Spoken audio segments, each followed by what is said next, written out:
inspired by rifle events.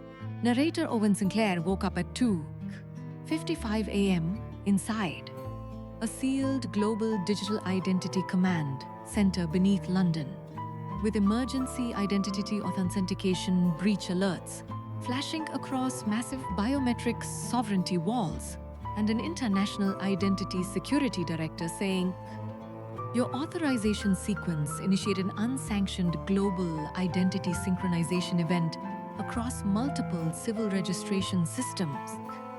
And in that instant, his entire world collapsed, because just hours earlier, he was a senior digital identity architect working for a multinational identity infrastructure consortium responsible for regulating biometric passports, facial recognition governance networks, financial identity verification systems, and global citizen authentication frameworks.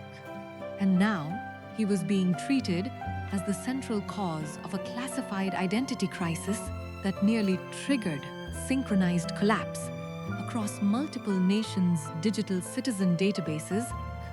And the first shock wasn't fear, it was disbelief so intense. It felt like even the concept of who you are had stopped belonging to the individual. Because Owen's entire career was built on stabilizing identity systems, preventing biometric corruption, and ensuring global authentication networks remained consistent under extreme digital pressure. But now, those same systems were defining him as the operator who initiated a cascading global identity override he had no memory of activating, and within hours, his identity security clearance was suspended, his biometric authorization keys frozen under international digital governance law, his access to all identity systems revoked, and internal registry telemetry logs labeled him as primary anomaly in distributed global identity escalation event. And Owen sat in the interrogation chamber, replaying his last operational cycle, remembering biometric synchronization audits, civil registry integrity checks, cross-border identity verification simulations, and then a gap, an unexplained missing execution window between 12:08 a.m. and 1:42 a.m., where global identity systems showed his authentication profile, issuing high-level citizen reconciliation commands across multiple sovereign identity infrastructures simultaneously. But he had no memory of initiating any of those actions. And when investigators showed him synchronized registry telemetry displaying autonomous identity realignments, duplicate citizen profiles, merging and splitting across continents, and emergency authentication stabilization sequences unfolding under his credentials across global identity networks, Owen immediately said, "That's not me. I never activated those systems." But the lead identity security director replied coldly, "The network has already verified complete execution integrity across all identity layers."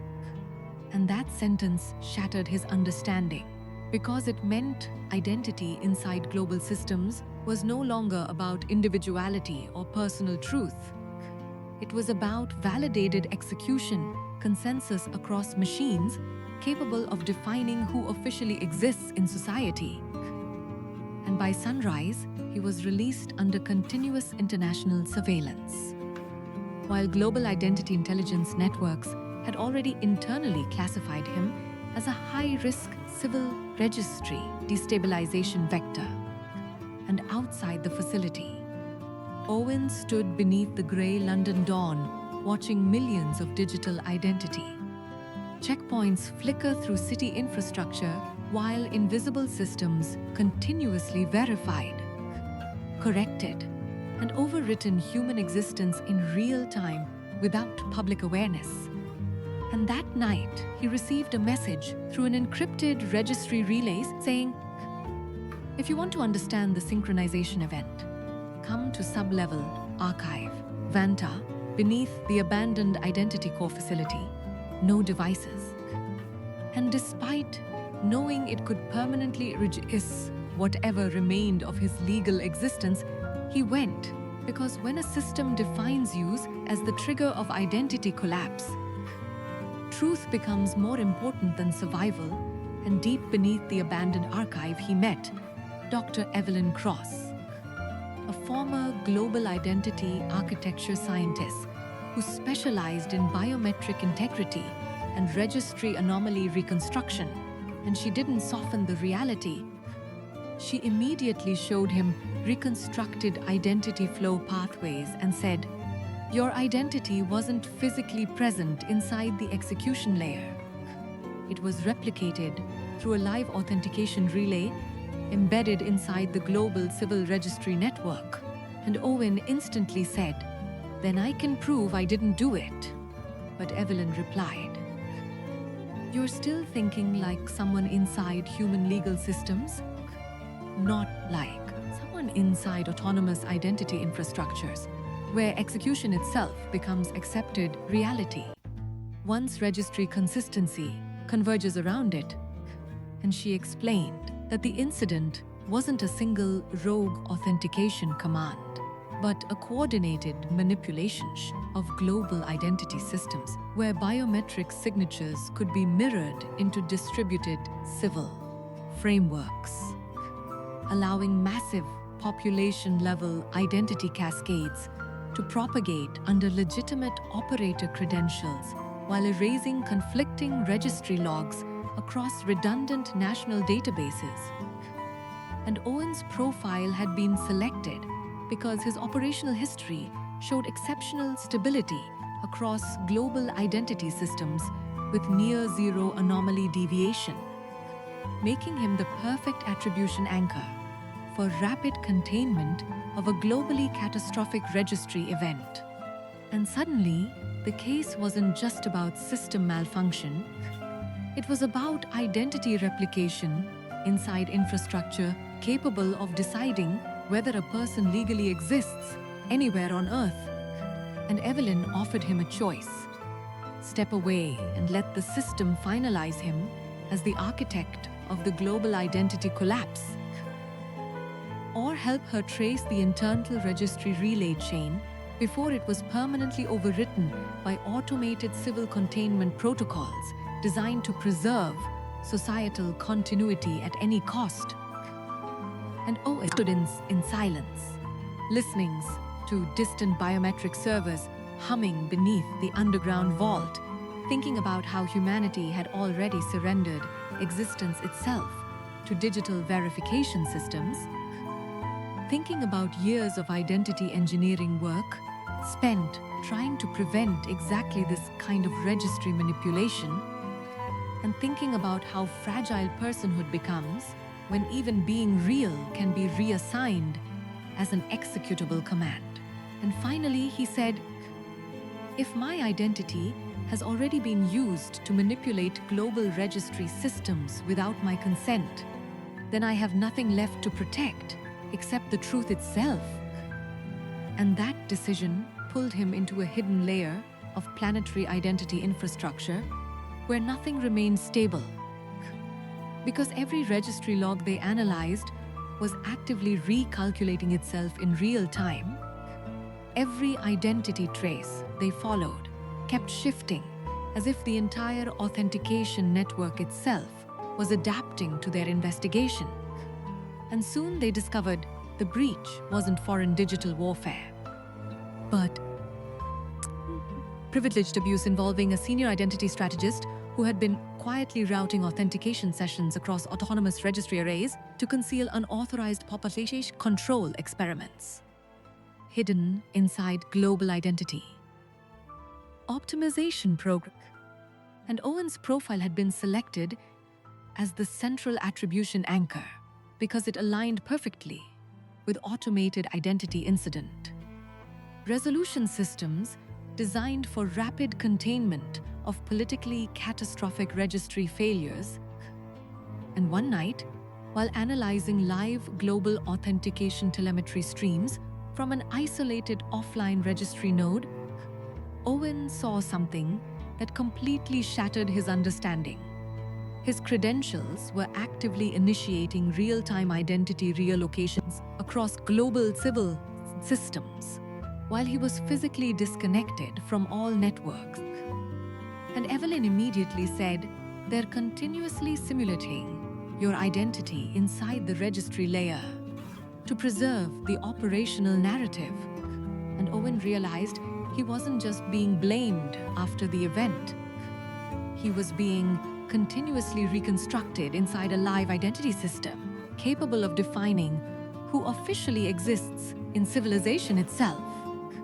And pressure escalated rapidly as anonymous containment directives began appearing on secured channels, instructing him to terminate investigation or face permanent deletion from all global identity systems. And sleep disappeared completely, trust collapsed entirely, and even silence felt like monitored verification feedback. And at one breaking point, Owen whispered, "I thought identity systems existed to protect truth about people, but maybe they exist to decide who gets to exist at all." And Evelyn replied, "Systems don't preserve truth, they preserve continuity of existence." And that realization changed everything inside him, because he stopped trying to defend his identity and started focusing only on exposing the mechanism. And as they dug deeper, they uncovered encrypted relay nodes inside global identity infrastructure, continuously generating synthetic citizen histories to distribute blame across multiple operational profiles in real time. And Owen's identity had been amplified as the primary attribution point because it minimized global panic and allowed rapid closure of the identity crisis without exposing deeper corruption inside worldwide registry systems. And when they finally compiled enough verified encrypted evidence to trigger international identity oversight escalation, containment protocols activated immediately, attempting to erase registry histories across mirrored global identity systems worldwide. And Evelyn said, "This is where most people are permanently absorbed into official versions of who they are." And Owen replied, "Then I'll be the anomaly they can't erase."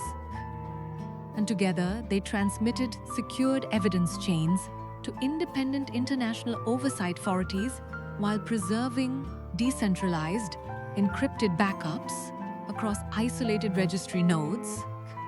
And within days, the investigation escalated into a worldwide identity control corruption probe, exposing biometric replication abuse, autonomous registry manipulation, and coordinated civil system exploitation across governments, corporations, and global identity agencies, and arrests followed within senior identity architecture divisions. And when it was over, Owen stood alone beneath the cold London sky, watching millions of silent authentication systems continue verifying human existence as if nothing had ever happened, realizing that the most dangerous truth about advanced systems is not that they fail, but that they can assign failure to a single identity and make it appear legally undeniable. And a week later, when he met Evelyn for the last time beneath the dim glow of dormant biometric arrays, she asked him, "What did this change in you?" And Owen looked toward the endless flow of digital identities passing through invisible systems and said, "It showed me that identity inside systems is never who you are. It is assigned control." And she asked, "And what did you gain?" And after a long silence, he replied, "The understanding that truth doesn't survive inside controlled identity systems.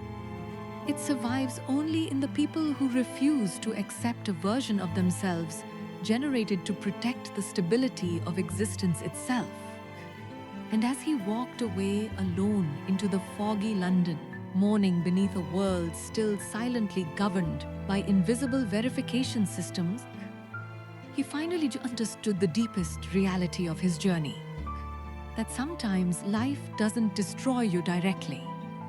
It quietly assigns you the collapse of your very existence and waits to see if you accept the system's version of reality.